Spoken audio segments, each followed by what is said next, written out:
নমস্কার বন্ধুরা, আধ্যাত্মিক বাণী চ্যানেলে জানাই আপনাদের সকলকে স্বাগত। বন্ধুরা, আশা করছি ঈশ্বরের আশীর্বাদে আপনারা সকলেই ভালো আছেন এবং সুস্থ আছেন। বন্ধুরা, যদি আপনার বাড়ির সামনে নিজে থেকে এই গাছগুলি গজিয়ে ওঠে, তো ভাববেন বন্ধুরা, আপনাদের বাড়িতে এবার মা লক্ষ্মীর আগমন হতে চলেছে।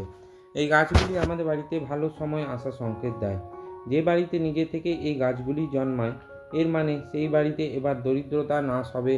এই গাছগুলিকে আমাদের শাস্ত্রে খুব শুভ বলে মনে করা হয়। যেখানে এই গাছগুলি ওঠে তার আশেপাশের পরিবেশ খুবই শুদ্ধ করে দেয়, আর যেখানে এই গাছগুলি মারা যায় তার আশেপাশের পরিবেশ বন্ধুরা খুব নেগেটিভ হয়। তাই এর জন্যই এই গাছগুলি আমাদের বাড়িতে থাকা অত্যন্ত শুভ বলে মনে করা হয়। যদি গাছগুলো আপনারা আপনাদের বাড়িতে লাগান এবং গাছগুলি যদি সর্বদাই সুস্থ সতেজ থাকে, তো এর মানে বন্ধুরা আপনার বাড়ির আশেপাশে কোনো পজিটিভ এনার্জির বাস রয়েছে, যা প্রকাশ করে যে আপনার এবার ভালো সময় আসছে।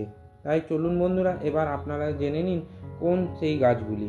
বিস্তারিত আলোচনা যাওয়ার আগে আমার সকল বন্ধুদের অনুরোধ করব আজকের ভিডিওটি সম্পূর্ণরূপে দেখুন এবং দেখার পর যদি ভালো লাগে তাহলে অবশ্যই ভিডিওটিতে লাইক করবেন এবং কমেন্টে লিখবেন জয় মা লক্ষ্মীর জয়। এবং বন্ধুরা, ভিডিওটি শেয়ার করে দেবেন আপনার নিকট আত্মীয় স্বজন এবং বন্ধু বান্ধবদের সাথে, যাতে প্রত্যেকে এই ভিডিওটি থেকে উপকৃত হতে পারে।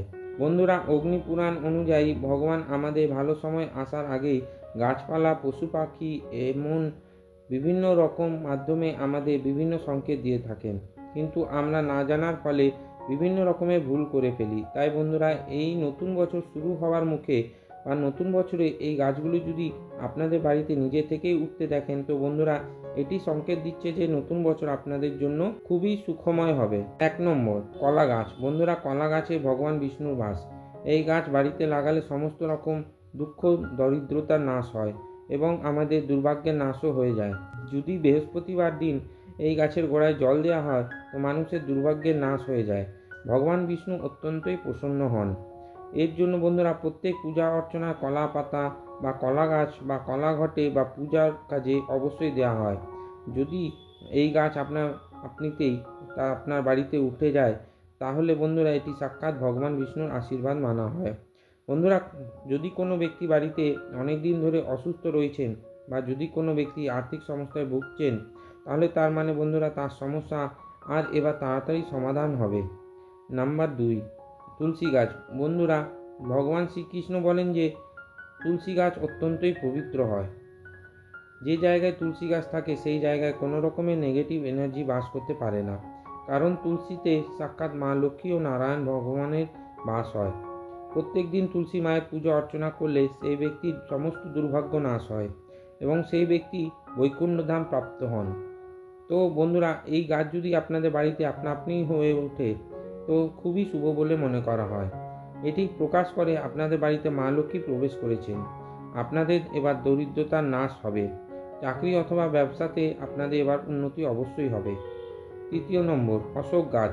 বন্ধুরা, বাস্তুশাস্ত্র অনুসারে বাড়িতে অশোক গাছ আমাদের দুঃখ দারিদ্রতা নাশ করে। তাই এই গাছ বন্ধুরা আমাদের বাড়িতে অবশ্যই লাগানো উচিত। এই গাছ আমাদের বিভিন্ন ধরনের শুভ অশুভ সংকেত প্রদান করে। এই গাছ যদি আমাদের বাড়িতে আপনা আপনি মারা যায়, তাহলে ভাববেন আমাদের বাড়িতে খারাপ নজর পড়েছে।